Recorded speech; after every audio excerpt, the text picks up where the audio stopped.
E nós vamos agora para uma segunda fase, que é a fase vamos falar um pouco de moral, a vida nova em Cristo. Quando se fala em moral na igreja, as pessoas logo taxam como se fosse algo pesado, né? E alguns, querendo se eximir disso, dizem, não querendo ser moralista, então já começam a criticar o fato de se falar em moral, né? Na verdade, a moral podemos dizer que é uma parte da teologia que trata dos atos humanos que nos conduzem ao nosso fim. No sentido mais amplo, né, a moral trata sobre a nossa vida nova em Jesus Cristo.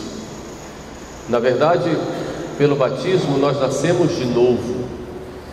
Quem nasce da carne é carne, quem nasce do Espírito é Espírito. Se não nasceres da água e do Espírito Santo, não entrareis no reino dos céus. Então nós temos uma nova vida em Jesus Cristo.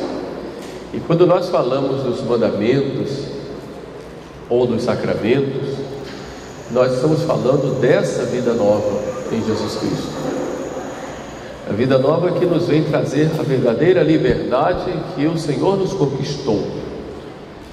Eu sou livre, Cristo me libertou, por isso eu tenho uma vida nova, por isso meu viver é Ele.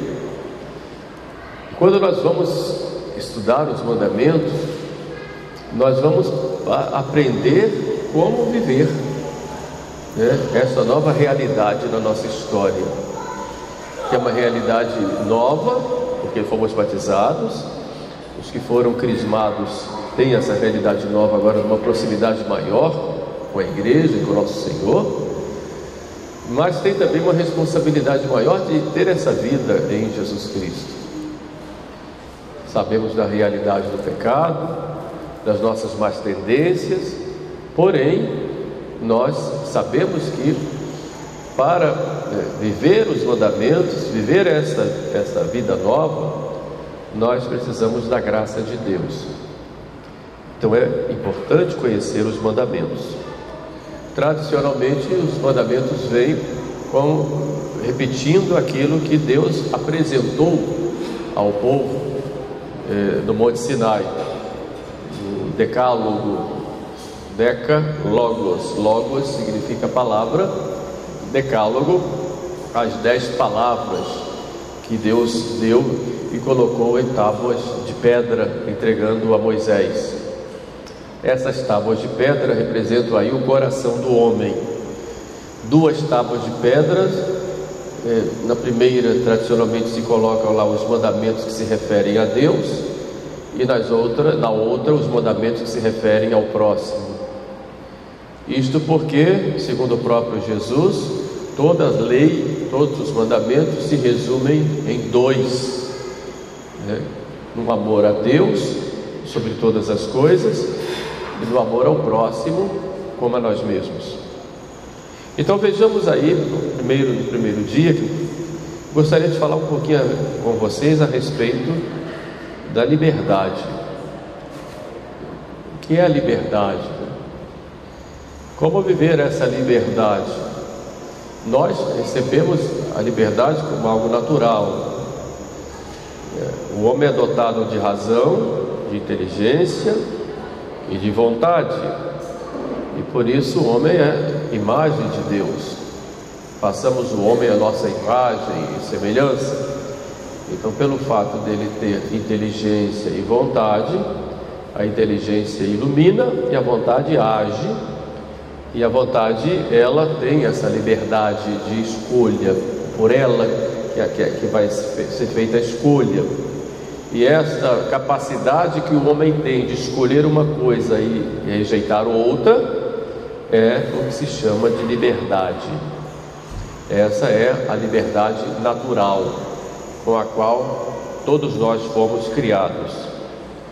A liberdade, se pudéssemos definir, é o poder que cada um tem, baseado na razão, na inteligência e na vontade, de agir ou não agir, e de praticar ações deliberadas, ações livres, é claro. A liberdade só encontra a sua perfeição quando ela escolhe aquilo que é necessário e está ordenada para Deus. A liberdade natural é essa capacidade que nós temos de escolher as coisas. Então nós somos livres. E se nós tiramos a liberdade do ser humano, nós destruímos o ser humano. A liberdade de pensar, a capacidade de pensar uma coisa, não pensar outra, a liberdade de consciência, a liberdade de se expressar uma coisa, não expressar outra. Essa capacidade que nós temos. Se é tirado isso, essa capacidade de nós agirmos sempre de acordo com a nossa consciência, é liberdade. Se essa liberdade nos é tirada, nós deixamos de ser homens, de ser pessoas humanas. Por isso nas ideologias e nos estados totalitários em que não há liberdade nem de pensar, os homens são tratados como animais, embora se diga o contrário. Mas existe, por exemplo, uma espécie de ditadura sorrateira que é feita muitas vezes através de leis, através dos meios de comunicação, através da própria sociedade, que te oprime de tal forma que você tem que pensar daquela forma como todo mundo pensa. Aí você perde a liberdade. E uma maneira de tirar a liberdade de um povo é não necessariamente oprimir com armas, mas oprimir com ideias a ponto das pessoas serem incapazes de pensar. Tirando a capacidade de pensar, que as pessoas só repetirem palavras, frases de efeito, então você perde a liberdade. E se você perde a liberdade, você deixa de ser um ser humano. Você passa a ser um robô controlado por quem tem interesses em você fazer tal coisa ou deixar de fazer outra. Então nós que somos cristãos, nós temos a liberdade que nos foi conquistada por Jesus Cristo. E essa liberdade não é apenas a liberdade natural que todo ser humano tem que ter, mas a liberdade moral, a liberdade daquele que foi resgatado pelo sangue do Cordeiro. Então existe aí a diferença entre a liberdade natural e a liberdade moral. A liberdade natural é esta capacidade que eu tenho de escolher. Eu posso escolher, por exemplo, subir nesse teto e pular lá de cima. É uma capacidade que eu tenho. Mas eu não tenho liberdade moral de fazer isso. Uma pessoa tem liberdade de, por exemplo, escolher fazer o mal ou o bem. Uma liberdade natural, quer dizer, aquele poder, né? A inteligência, ela levar a vontade a escolher isso. Isso é liberdade natural, mas não tem liberdade moral. Porque liberdade moral é o quê? Aquela capacidade, aquela ordenação da liberdade para o bem, e é para Deus. Então não existe liberdade de errar, liberdade moral. Não existe liberdade para ofender a Deus e ofender ao próximo. Então a verdadeira liberdade, ela só vai existir se ela no sentido moral, se ela for ordenada para o bem. Porque se ela não é ordenada para o bem, aquela liberdade mal utilizada vai se tornar causa de escravidão. Por isso disse Jesus: quem comete o pecado se torna escravo do pecado. A liberdade nos torna responsáveis pelos nossos atos, na medida em que nossos atos forem voluntários. Para que haja um ato humano, e aqui a gente tem que fazer a distinção entre ato humano e ato do homem. Um ato do homem é qualquer ato que o homem faça. O ato humano é quando o homem faz sabendo o que está fazendo e querendo fazer aquilo que está fazendo. Então, para haver um ato humano, é preciso que haja não só o ato como tal, mas haja uma concorrência da inteligência, do entendimento e da vontade. Se eu, por exemplo, sou pressionado a fazer uma coisa e ajo pressionado e a minha vontade diz não, e mesmo assim eu faço, aí eu não tenho um ato humano, porque a minha vontade disse não. Se por acaso eu vou fazer uma coisa achando que estou fazendo outra, eu não tenho um ato humano. Eu vou, sei lá, andei na mata, estou lá com uma arma, vi o movimento, e aquele movimento lá achei que era uma onça, dei um tiro para me defender, e era um homem, aí eu tenho um ato do homem, não um ato humano, porque ali a minha inteligência estava dizendo que ali era uma onça. Então eu tenho aí uma ignorância. Então a ignorância, ela me tira essa capacidade de ter um ato humano. Depois a gente pode discutir se a ignorância é vencível ou invencível, a gente pode ver um pouco depois. De qualquer forma, o ato humano tem que ter a concorrência da inteligência e da vontade. Por isso que todo ato meritório a pessoa tem que saber o que está fazendo e tem que querer fazer. A pessoa ajuda uma outra pessoa, obrigada a fazer. O que eu tenho que fazer, eu não quero, mas tenho que fazer, eu não quero. Então você não tem aí um mérito, porque você não tem um ato humano. Se você, por exemplo, faz uma coisa, por exemplo, que faz um ato mal, e aquele ato mal, você não sabe que é um ato mal, e não sabe sem culpa própria, você não comete não tem ali um ato humano, tem um pecado. Para haver um pecado é preciso que saiba que é pecado e que queira fazer, porque aí você tem um ato humano. Então, um ato no qual concorre o conhecimento e a vontade livre. Podem diminuir ou eximir da responsabilidade algumas causas. Por exemplo, a ignorância. Eu não sei o que eu estou fazendo, eu não sei, não tenho conhecimento disso. A ignorância, ela pode ser vencível ou invencível. A ignorância vencível é que pelos meios normais eu posso não ter mais aquela ignorância. Eu não sei que aquilo é uma coisa, é um pecado, por exemplo, e eu não tenho como saber. Então aí eu tenho uma ignorância invencível. Eu não tenho como saber pelos meios comuns, normais. Agora, uma ignorância invencível. Agora, se é uma ignorância vencível, eu não sei porque eu não quero saber, eu não me esforço para saber, então aí eu tenho culpa da causa da ignorância. Não quero saber mais, eu não vou estudar mais os mandamentos, vou estudar mais moral, porque quanto mais eu estudar, mais eu vou saber, então eu vou cometer pecados. Mas aí você vai pecar por ignorância, pecar na causa. Ignorância que é vencível. Entenderam? Então a ignorância, ela pode ser causa de não haver um ato humano. Pode diminuir pelo menos a sua responsabilidade ou até eximir. Mas pode, por exemplo, a violência. Você faz uma coisa por coação, por uma violência. Alguém te coagiu e você foi obrigado a fazer uma tal coisa. Então ali você não tem um ato humano. Confessou o crime porque estava sob tortura, é um ato humano.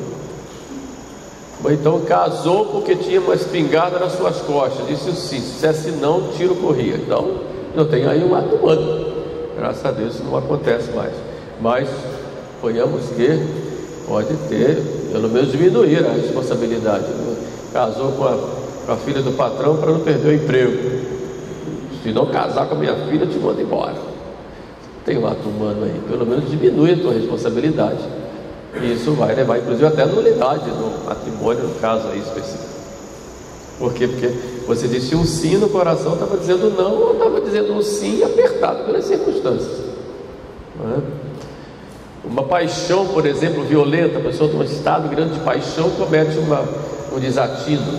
Isso pode diminuir a responsabilidade. Em estado de embriaguez fez alguma coisa, aquilo pode diminuir a responsabilidade, a não ser que antes de se embriagar já sabia que aquilo poderia acontecer, então você vai ter um ato voluntário em causa. na causa. Eu sei que eu vou começar a beber, daqui a pouco vou perder o controle, e etc, etc. Entenderam? O medo, né?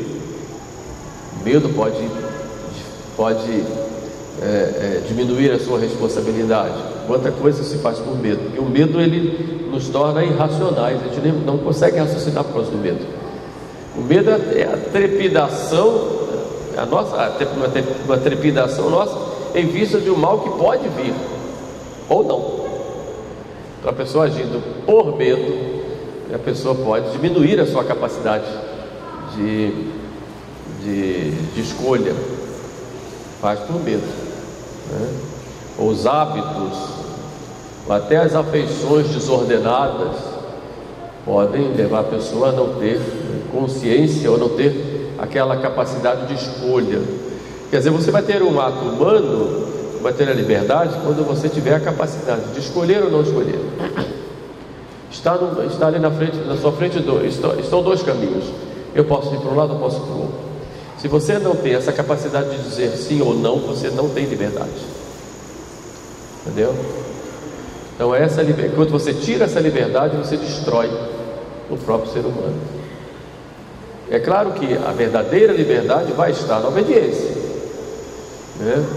Existe uma encíclica que eu acho que eu sugiro que vocês leiam, feita pelo Papa Leão XIII, chamada de Libertas, que vale a pena nós católicos do século XXI, embora ele tenha escrito essa encíclica no século XIX, já respondendo às chamadas liberdades modernas, o liberalismo que estava se espalhando em todo o mundo, inclusive dentro da igreja.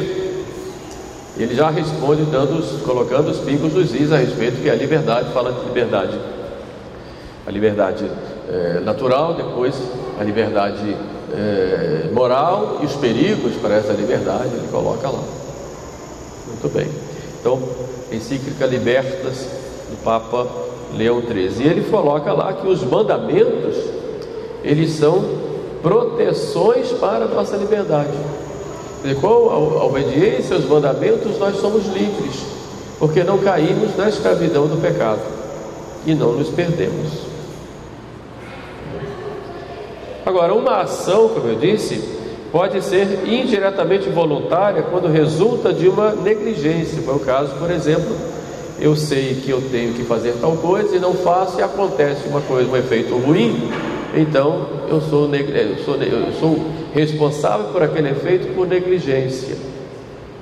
Eu sei que tenho que dar um remédio para uma pessoa lá, meu pai, minha mãe, e não dei o remédio e ele passou mal, então eu sou culpado na causa. Foi uma negligência minha. No caso, por exemplo, da embriaguez, né? Eu sei que se eu for a tal lugar, vou me encontrar com tal pessoa e vai acontecer uma coisa ruim, um mal, um pecado. Então eu posso ser culpado pela minha negligência, né, que poderia não ter ido àquele lugar. Então eu tenho aí que chegando lá, fui tomado por uma situação, por uma paixão, etc., e terminei caindo, terminei fazendo mal. Então uma ação pode ser indiretamente voluntária quando na causa lá, eu voluntariamente fui negligente. Depois, uma ação pode ter duplo efeito, um bom e um mau.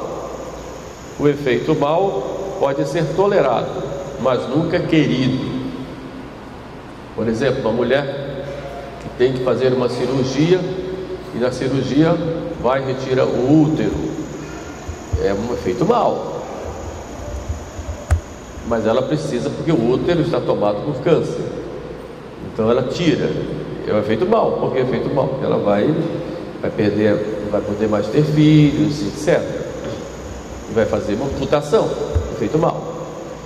Porém, esse efeito mau pode ser tolerado, não querido. E o efeito bom é proporcional, porque o efeito bom é a saúde dela. Então aí se chama ação de duplo efeito. O efeito mau, ele não é querido, mas tolerado. em vista de um efeito bom proporcional. E não tem outra solução a não ser essa. Então é uma ação de duplo efeito. O efeito mal não pode ser imputável se ele não foi querido, nem como fim, nem como meio de ação. Por exemplo, alguém foi lá salvar uma pessoa que estava se afogando. Conseguiu salvar a pessoa, mas se afogou.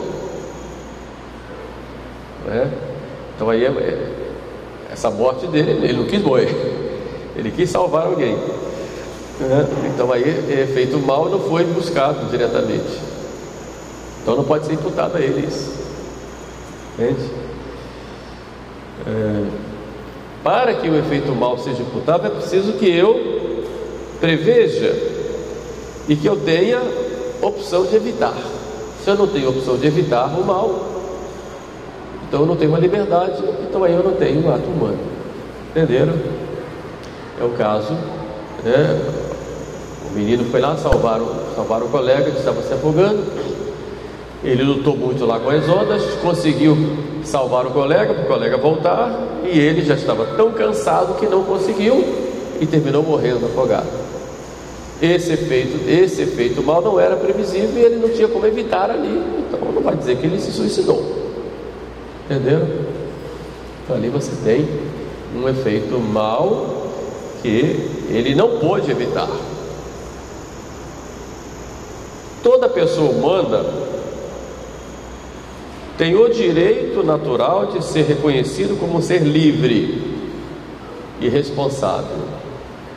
Isso é um adágio muito importante. Todos nós temos o direito de sermos reconhecidos como pessoas livres.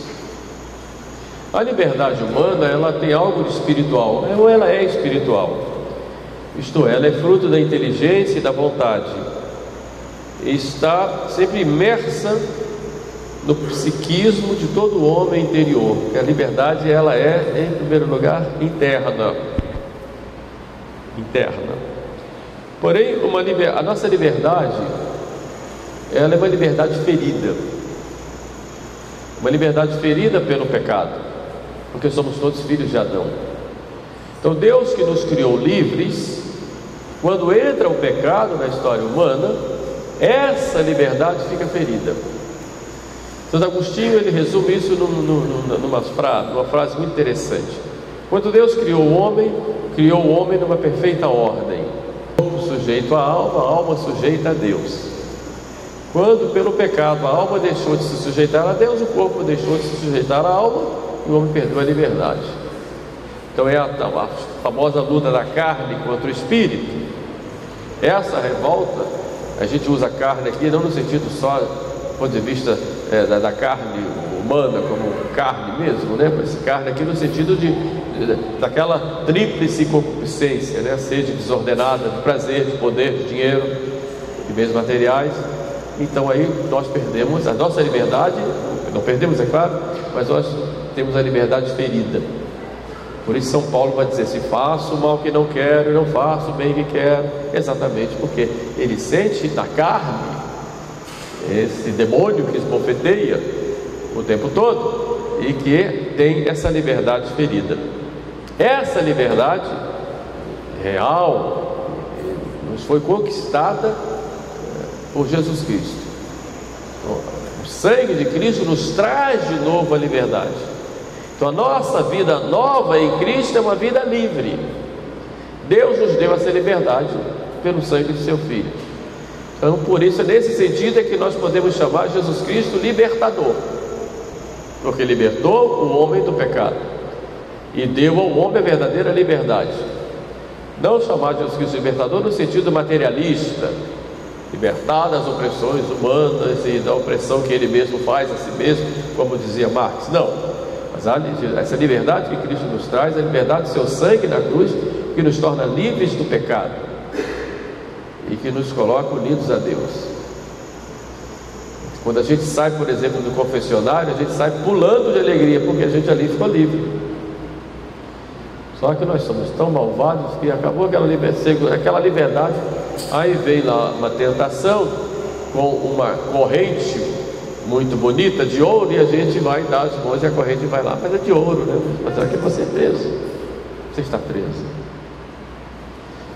Nós temos a liberdade que Cristo nos conquistou, essa liberdade que foi ferida com o pecado de Adão, né?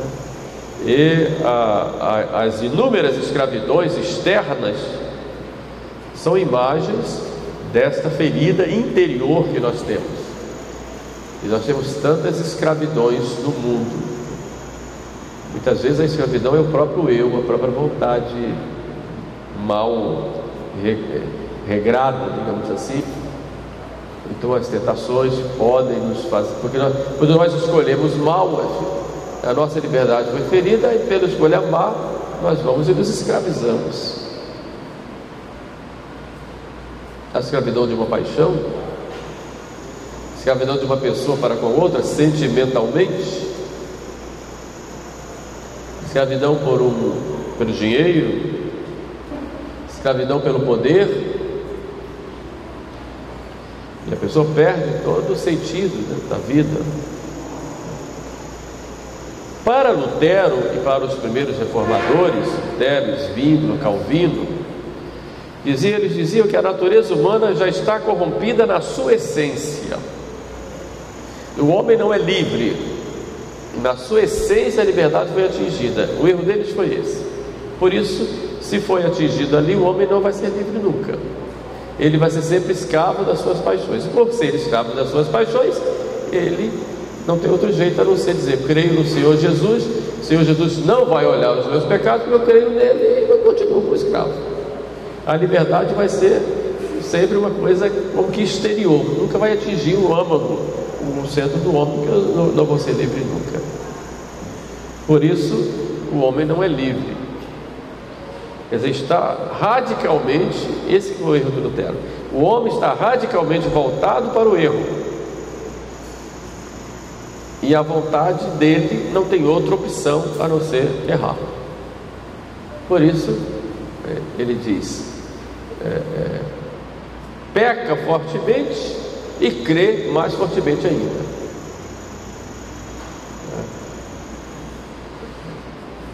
Ora, se eu suprimo a liberdade, eu suprimo o ser humano, perco a capacidade de ser homem, me torno como os animais.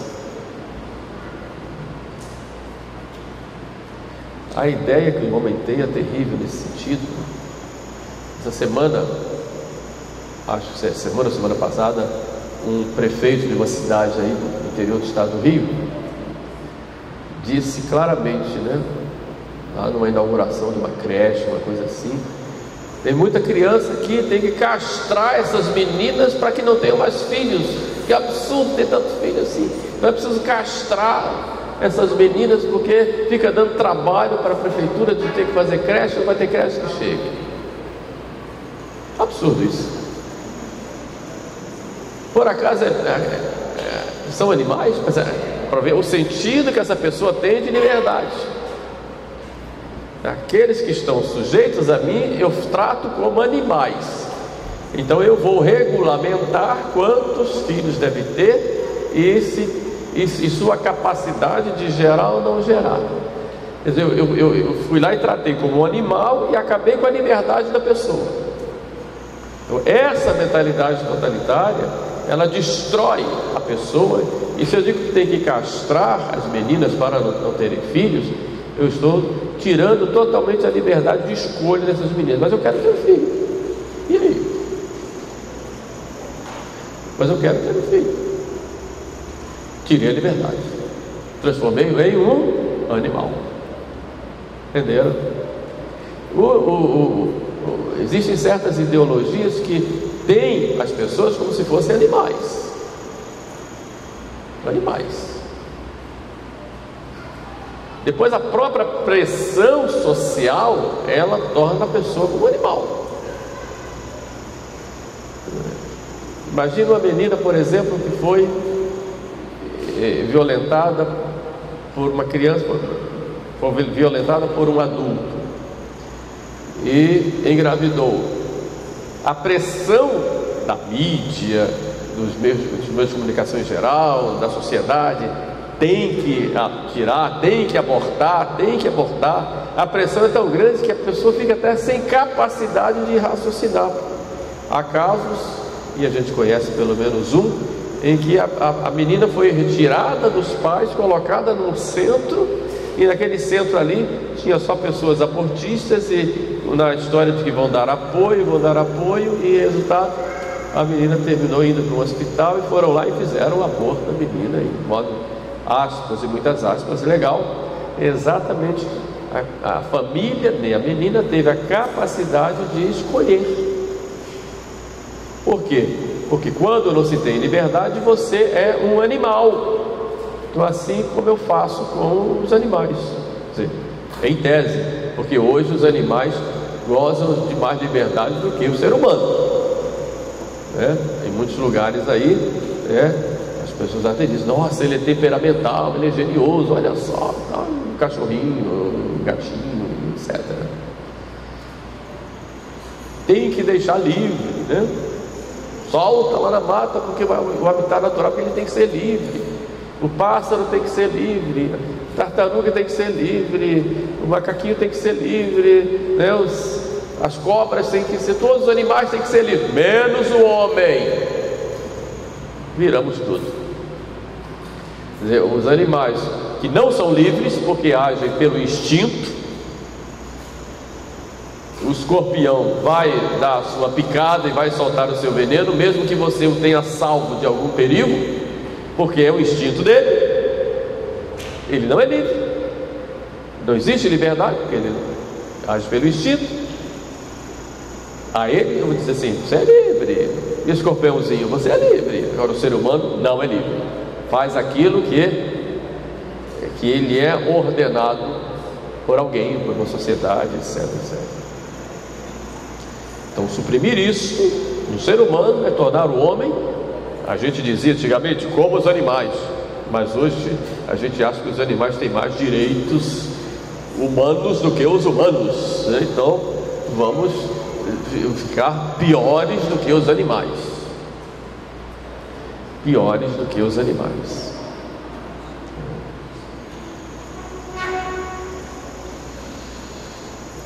Liberdade e salvação. Como eu disse, São Paulo nos fala que a liberdade que nós temos é a liberdade que Cristo nos resgatou. E onde está o Espírito do Senhor, aí está a liberdade. Portanto, a verdadeira liberdade nós só vamos ter na medida em que nós deixamos Jesus Cristo agir em nossa vida, à medida em que nós obedecemos os mandamentos. Eles nos dão a verdadeira liberdade. E quando nós desobedecemos, nós perdemos essa liberdade, nós nos tornamos escravos. Escravos das nossas paixões, escravos do pecado, escravos do próprio demônio. E essa escravidão, ela pode ser de forma contínua. O que é a escravidão, por exemplo, de uma pessoa que tem dependência química, o álcool, a droga, ou dependência psicológica, a pornografia, por exemplo, ou uma paixão por uma pessoa, uma dependência afetiva, uma pessoa que tem uma compulsão, por exemplo, uma cleptomania, uma compulsão pelo dinheiro. Então a pessoa passa a ter, como dizia o Santo Afonso Rodrigues, uma segunda natureza nela, como se fosse uma outra pessoa. Quebrar esta corrente não é fácil. É preciso uma ação nossa, com vontade firme, e uma ação da graça, porque há certas situações que, se Deus não fizer uma intervenção direta, e como fez com São Paulo, em derrubar do cavalo, e a pessoa cai cega e desconjuntada lá no chão, toda cheia de poeira e de sujeira, a pessoa não se liberta. Não se liberta. Então a salvação nos veio e nos deu essa verdadeira liberdade. Quanto mais dóceis nós somos a esses impulsos da graça, mais nós vamos ter a liberdade interior. Por isso podem nos acorrentar com correntes humanas e nos levar para uma prisão, nos levar para um campo de concentração. Essa liberdade interior ninguém tira. Ninguém tira. Por isso hoje, em geral, não querem fazer isso com os cristãos. Em geral, eles querem tirar a liberdade interior, fazendo os cristãos pecarem. Entenderam? Quando você leva um povo à corrupção, você domina esse povo. Então, para você tirar a liberdade, aí o próprio povo começa a entregar a sua liberdade, diz assim: eu não quero mais ser livre. Uma perseguição que vem de fora pode até nos levar ao calabouço, nos colocar num paredão e metralhar a todos. Mas ninguém tira a liberdade aí. Pelo contrário, a gente vai sorrindo, como aquelas freiras que foram sorrindo lá para a guilhotina, foram cantando. Elas estavam livres, tinham a liberdade. A liberdade, porque tinha liberdade interior. Lá no México, quando os comunistas tomaram conta, lá em 1923, e as crianças, os cruzadinhos da Eucaristia, eram colocados no paredão para renegarem a fé em Jesus Cristo, e eles abriam os braços e gritavam: viva Cristo Rei, e eram fuzilados, eles eram livres, que ninguém tirou deles a liberdade. E isso é que os inimigos têm raiva, disso que eles têm raiva. Por quê? Porque não conseguem a dominação total, querem dominar por dentro. Daí a revolução cultural que nós vivemos nos últimos tempos foi para tirar a liberdade interior, para que os homens fizessem escolhas ruins. Então eu agora posso fazer o que eu quiser. Então mudou a mentalidade do povo, né? Então mudou o estilo de família, mudou o estilo de escolha. Então mudou o campo da educação, mudou as relações familiares. Então foi mudando tudo, e culturalmente o povo foi pensando o que alguém queria que ele pensasse. Então ele perdeu a liberdade. E nós hoje somos frutos, e quando eu olho a juventude, olho com muito carinho, mas também com muita misericórdia, porque nós somos frutos de toda aquela revolução que veio dos anos 50, 60, do pós-guerra, e sobretudo dos anos 60, com o advento da pílula, com o advento da droga, que foi algo programado, que não veio assim do nada, com o advento da droga, com o advento do movimento rock, com o advento da AIDS, da propaganda maciça do sexo de qualquer maneira, livre, sem responsabilidade alguma, advento da pornografia, advento desses regimes muitas vezes totalitários que impediram as pessoas de raciocinarem. Toda essa cultura revolucionária que aconteceu, destruindo os valores tradicionais, destruindo a família, os seus valores evangélicos, com críticas. Então nós vemos hoje destruição até do próprio ser humano, na sua sexualidade, na sua capacidade de ser homem, ser mulher, e outras coisas mais. Então nós vamos vendo tudo isso e olhamos com um olhar de misericórdia, porque os nossos jovens hoje foram concebidos e cresceram diante de toda essa situação que nós vivemos, e nós temos aí pelo menos 50 anos de uma revolução cultural total em todos os meios de comunicação, nas relações familiares, na educação e na arte e tudo mais. Ou seja, É um milagre da graça a gente ainda ter jovens católicos hoje. É um milagre. E é interessante essa busca do jovem por nosso Senhor, é algo que não estava previsto na história de quem programou tudo. O jovem tem que se drogar, o jovem tem que fazer sexo à vontade, o jovem tem que cair na farra, tem que se satanizar, tem que quebrar todas as regras, não pode ter regra nenhuma, tem que ser anarquista. Assim a gente domina. Então, quando nós vemos jovens hoje rezando o terço,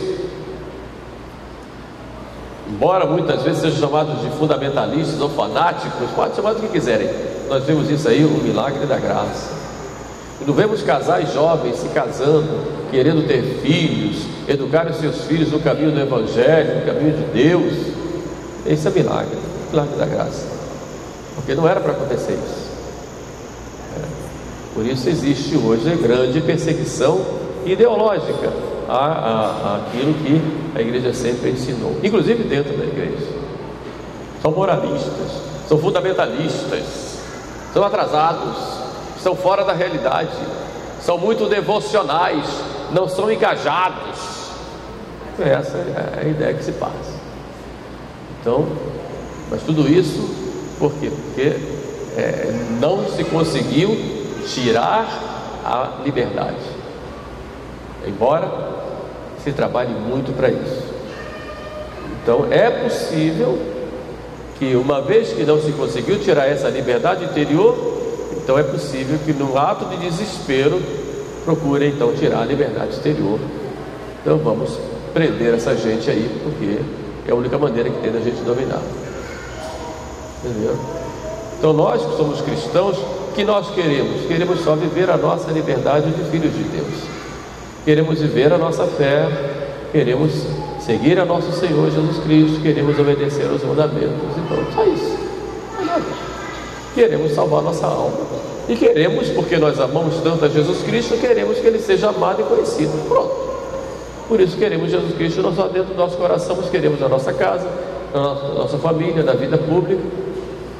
Essa liberdade nós queremos, e é claro que ninguém pode tirar de nós essa liberdade interior de servir a Deus. Como hoje, por exemplo, comemoramos a morte daquele cardeal Van Thuan, que ficou preso 13 anos lá no cárcere comunista. Ele não tinha liberdade exterior, mas era um homem livre. Lá dentro ele era livre, porque ele tinha o amor de Cristo. Essa liberdade interior ninguém tirou, embora tendo que ficar com toda a dificuldade do cárcere, muitas vezes em trabalhos forçados, às vezes doente, 13 anos lá sem poder atender os seus fiéis. Ele diz lá, tem um livro lá, um livro dele chamado Testemunho da Esperança, que vale a pena vocês lerem. Ele diz que ele era livre, porque ninguém consegue tirar essa liberdade interior. Então, quando não se consegue a interior, então a gente vai para o exterior, porque aí a gente coloca todo mundo dentro de uma prisão, e aí a pessoa não pode mais agir e vai fazer mal aos outros. Entenderam? Outra coisa que procuram também é desmoralizar a pessoa, acabar com a reputação da pessoa. Ou acabar com a reputação, porque acabando com a reputação eu destruo a pessoa. Entendeu? E então é algo assim que realmente pode acontecer. Não desacredito a pessoa daquilo que a pessoa faz e ensina. Mas nós temos sempre que contar com a graça de Deus. Então, quanto mais nós somos dóceis à graça de Deus, aos impulsos da graça, tanto mais livres nós somos, mesmo diante das pressões e provocações que o mundo pode nos trazer. Então vamos pedir a nosso Senhor sempre, Senhor, que eu seja livre e que tenha essa verdadeira liberdade que só Tu pudesses trazer para mim. Amém.